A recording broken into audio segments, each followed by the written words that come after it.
guys, it's Sam, and this is my spoiler-free review of The Demon King by Cinda Williams-Chima. This is the first book in a YA fantasy series that follows two main protagonists. Our first protagonist is Han, and he is kind of a scrappy, traveling kind of character. He's kind of in an in-between stage in his life. He used to be a street lord of a gang in town, but he's gotten away from that because he knows that's dangerous for his family, and he's trying to care for his family, but his mom pretty much wants nothing to do with him, so he's trying to take care of his little sister, and he's trying to also stay out of the slums. So he goes to stay with and is kind of fostered by the clans, which live up in the mountains, and they are in charge of magical items and amulets. They're kind of a Native American inspired society, and they're in charge of crafting amulets and also fighting wizards, because the whole thing with this culture is that wizards are attached to the queendom in this land, but they are not enough to overpower the queen, because there was a disaster thousands of years ago that involved the queens and magic and wizards, and so wizards are in a place of power but are also kept in check by the clans. So Han kind of travels between the town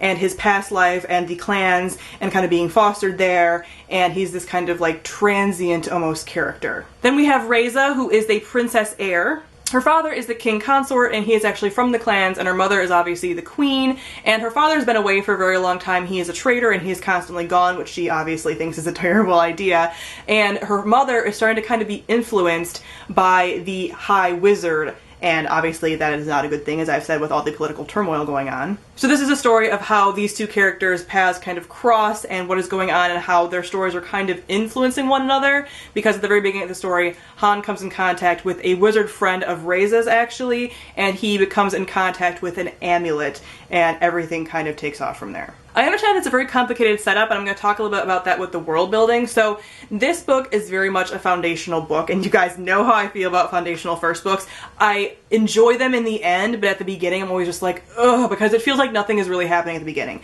This entire first book is basically a setup for the rest of the series, which can be a little bit frustrating. I still enjoyed this book, but it took me a little bit to get into it. I kind of had to force myself and bribe myself to read it at times, not because it was bad, because I can actually kind of motivate myself to hate read a book, but when a book is kind of in the middle, it's kind of hard for me to read it. So this book is definitely a lot of world building. Like I said, there is a lot of political intrigue and turmoil happening, and you're kind of figuring out along with the characters what's going on, which is a fun way of kind of doing things. So the characters both don't know the full extent of all the problems and everything and how their actions are affecting things. So we have a lot of different cultures kind of intermingling. I really love the clan element. I love this fantasy element with Native American type influence.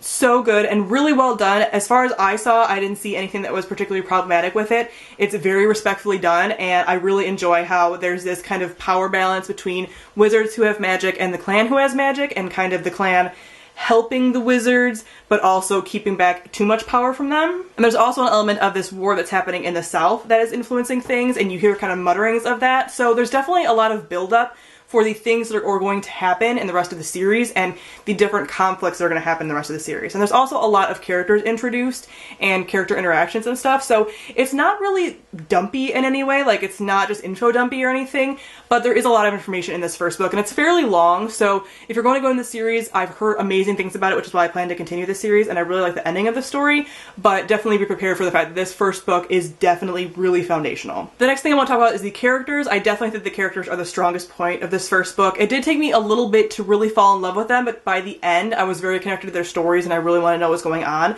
Reza in particular is my favorite. I love her. She is my spunky, stubborn, impulsive protagonist, and I love those kind of protagonists. Those are my favorite kind of female protagonists. I just love them. There were times when I felt like she was acting a little too old for her age. Like, she, at the beginning of this book, is 15. She's about to turn 16. And at times I was like, ooh, I'm reading her more as like 18, 19, and she's definitely a lot younger than that, so I kind of forgot about that. I was like, I'm just gonna pretend that she's a little bit older than she is, but I loved her as a main character. Like, she's so great. At the beginning, she's very naive, but you can tell that she's going to go through so much character development because she genuinely wants to know more about her kingdom and stuff. And she has just had a lot of stuff kept from her for a very long time, but she actively wants to know more and actively wants to be a better monarch. And she has so much potential for character growth. I am so ready for it. Then we have Han, who took a little bit of growing on me, but I knew that he had a backstory that I was really going to enjoy. Obviously, we have a criminal character. I love those. He's on the path to kind of redemption, but he also knows that he has to make some hard choices, and I really love that whole thing going on with him. So again, towards the end, stuff is revealed about him and his backstory and stuff that I am so excited about. The very last part of the book, like the last 50 pages or so, are when everything kind of takes off and you learn a lot of stuff about the characters, and I am very excited for the potential of both of these protagonists. My one complaint about this book, and this book is a little bit older, so I think it came out in like 2009, so it was coming out right around the time when love triangles were like a huge thing. I think they've kind of tampered down the love triangles in the fantasy YA genre, but when this first came out, I'm sure it was like a very big trope that they use really often. So there is like a kind of love triangle situation sort of happening, love rhombus. I kind of compare this, and in a lot of ways it reminds me of An Ember in the Ashes by Sabaa Tahir, that first book. It's very foundational. You have two protagonists, male and female, who are kind of like interacting a little bit and kind of their paths are crossing and stuff like that. And they also have like their own love interests, and then they kind of spark an interest in one another, like that kind of thing happening. That is very present in this. So Reza has like 3 potential love interests, and at one point she was at an event and she was thinking about each of them within 10 pages of each other. So she was having like romantic thoughts about all of them kind of. And I was just like, no, like I'm okay with multiple love interests at what point, whatever. Like I know that like, I don't want characters to immediately fall in love with somebody and like be over with and whatever.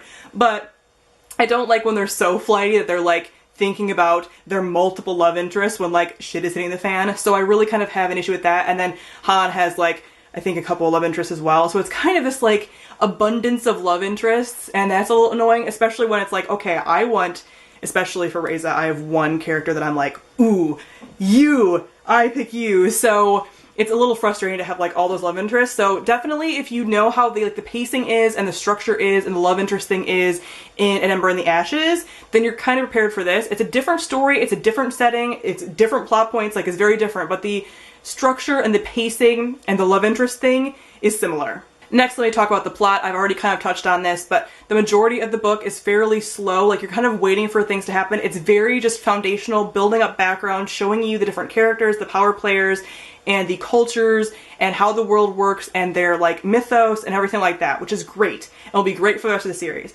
Makes this first book hard to read. Not to mention that the chapters are long in this book. Like, a lot of the chapters are like 30 or something pages, which I'm not a fan of. There are page breaks in there, but I like to read entire chapters when I'm reading chapters, right? Like, I like to finish a book on a chapter ending. So it's very hard for me to pick it up and be like, oh god, I have like 30 pages. Like, if they were 10 or even 15, it'd be like, okay, but 30 pages is like, that's a lot, you know? Like, I want a little more of a break. So I think that kind of dragged this out a little bit, and it's a fairly long book, and like I said, the majority of it was just kind of not a ton was happening. So the last bit is when everything takes off. You see what the rest of the series is going to be. Some big bombshells get dropped as per usual with like foundational books, and everything kind of takes off from there. So I'm very excited for the rest of the series. I've heard amazing things about this series. I've heard amazing things about the romance element, which is why I have faith that this whole love rhombus thing is going to get sorted out, and I'm looking forward to it. So I gave The Demon King 3 out of 5 stars. So comment down below, let me know what you thought of The Demon King. Thank you all for watching, and I'll see all of you guys soon. Bye!